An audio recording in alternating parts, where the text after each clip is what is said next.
चलिए आज हम बात करते हैं चालक और अचालक पदार्थों के बारे में और ये भी देखते हैं कि पदार्थ की धारिता क्या होती है, वैद्युत धारिता, इनके बारे में बात करते हैं। तो देखिए, मान लीजिए कि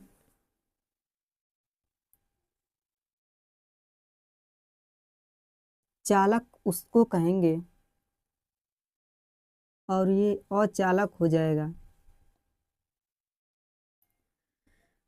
तो देखिए, चालक उस पदार्थ को कहेंगे जिसमें विद्युत का प्रवाह आसानी से हो जाता है, और अचालक उस पदार्थ को कहते हैं जिसमें विद्युत का प्रवाह नहीं होता है।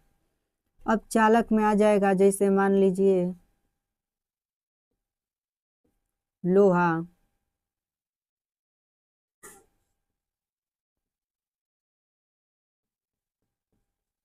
एल्यूमिनियम। वहीं अचालक में आएगा प्लास्टिक,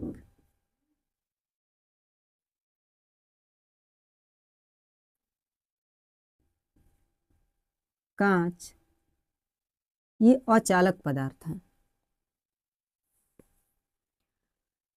तो देखिए, चालक और अचालक समझ में आया। अब इसका थोड़ा सा परमाणु मॉडल देख लेते हैं। तो देखिए, हम जानते हैं कि पदार्थ परमाणुओं से मिल करके बनता है और परमाणु में इलेक्ट्रॉन और प्रोटॉन होते हैं। तो चालक पदार्थ में क्या होता है कि जब प्लस और माइनस एक दूसरे से दूर होते हैं और इनमें प्लस और माइनस में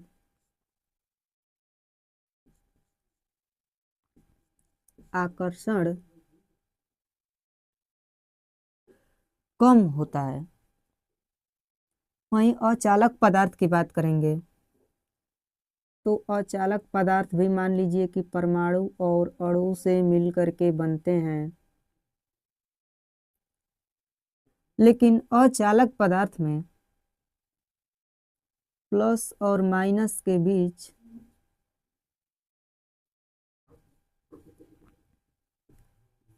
आकर्षण अधिक होता है। तो देखिए, जब प्लस और माइनस के बीच यहाँ आकर्षण कम होगा तो इनके बीच ये इलेक्ट्रॉन आसानी से, इन्हीं को मुक्त इलेक्ट्रॉन के नाम से जाना जाएगा। और जब थोड़ा सा विद्युत क्षेत्र लगाने पर ये इलेक्ट्रॉन नाभिक को छोड़ करके और गति करने लगते हैं, इसीलिए ये पदार्थ चालक कहलाता है। अब देखिए, ये कोई चालक पदार्थ है तो इसके नाभिक को छोड़ करके और इलेक्ट्रॉन इस तरह से गति करना शुरू कर देते हैं। लेकिन अचालक की बात करेंगे तो इसमें आकर्षण अधिक होगा, तो इसलिए इसमें क्या होगा कि इलेक्ट्रॉन इसके ऊपर गति नहीं कर पाएंगे, और इसमें इलेक्ट्रॉन गति नहीं कर पाएंगे क्योंकि नाभिक से अधिक आकर्षण के कारण जुड़े रहेंगे। तो इसलिए ये पदार्थ, इसमें मुक्त इलेक्ट्रॉन नहीं पाए जाएंगे और ये पदार्थ अचालक कहलाएगा। तो यहाँ तक तो चालक और अचालक के बारे में अच्छी तरह से अध्ययन कर लिए। अब देखिए, थोड़ा सा हम बात करेंगे धारिता के बारे में कि वैद्युत धारिता क्या होती है। देखिए, जैसे जैसे किसी पदार्थ में आवेश दिया जाए तो उसका विभव बढ़ता जाता है।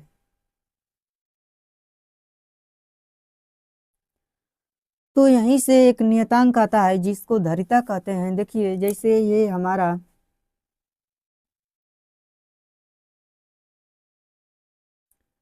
ये एक चालक पदार्थ है, इसकी त्रिज्या मान लीजिए कि ए है। अब इसको आवेश दिया जाए तो इसको Q आवेश इस पर बढ़ाते जाएं, Q आवेश इस पर बढ़ाते जाएं तो जब Q आवेश देने पर बढ़ाने पर इसका विभव भी इस पदार्थ का बढ़ता जाएगा। जैसे Q बढ़ाएंगे V बढ़ेगा तो Q अनुक्रमानुपाती भी होगा। अब Q बराबर C इंटू V, अब C बराबर Q बाई V यहाँ आएगा, C बराबर Q बाई V। जितना इसको आवेश देंगे उतना ही इसका विभव बढ़ता जाएगा, तो Q अनुक्रमानुपाती भी होगा, तो Q बराबर C बाई V। तो यहाँ से C बराबर Q बाई V आएगा। अर्थात कहेंगे कि किसी चालक की धारिता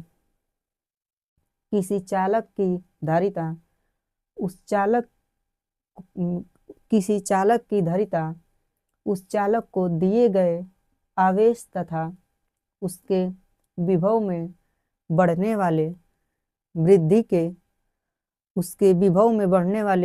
अनुपात को उस चालक की धारिता कहेंगे। तो यहीं से एक परिभाषा निकल कर आएगी कि किसी चालक की वैद्युत धारिता उस चालक को दिया गया आवेश तथा चालक के विभव में होने वाले वृद्धि के अनुपात को उस चालक की धारिता कहेंगे। अब देखिए, हम आगे पढ़े हैं कि V बराबर 1/4 pi epsilon Q by A, जहाँ ये A इसकी त्रिज्या है। तो वैद्युत विभव में बताया गया था कि अगर कोई इस प्रकार चालक रहेगा तो उसका विभव V बराबर 1/4 pi epsilon Q by A है, A होता है। तो यहाँ से V का मान इसमें रखेंगे तो C बराबर Q by 4 pi epsilon A होगा। तो Q से Q कट जाएगा तो C बराबर 4 पाई एप्सिलॉन A आएगा। अब देखिए, इसमें इस फार्मूला में देखने पर ये एक नियतांक है 4 पाई एप्सिलॉन और A इस गोले की त्रिज्या है। अर्थात इसका मतलब ये हुआ कि किसी चालक का आकार बढ़ाते जाएंगे तो उसकी धारिता बढ़ती चली जाएगी। किसी चालक का आकार बढ़ाते जाएं तो उस चालक की धारिता बढ़ती चली जाएगी, क्योंकि यहाँ पर देखिए एक A इस चालक की त्रिज्या है। अर्थात त्रिज्या को बढ़ाने पर इसका आकार बढ़ेगा गोले का और इसमें इसकी धारिता और अधिक बढ़ती चली जाएगी। तो चलिए, आज की वीडियो में हम बस इतना ही अध्ययन करेंगे और अच्छे से अध्ययन किए कि अचालक और चालक पदार्थ क्या होते हैं और चालक की धारिता क्या होती है। हालांकि परमाणु मॉडल से और ऊर्जा बैंड से चालक और अचालक को आगे अगले वीडियो में विस्तृत रूप से अध्ययन किया जाएगा।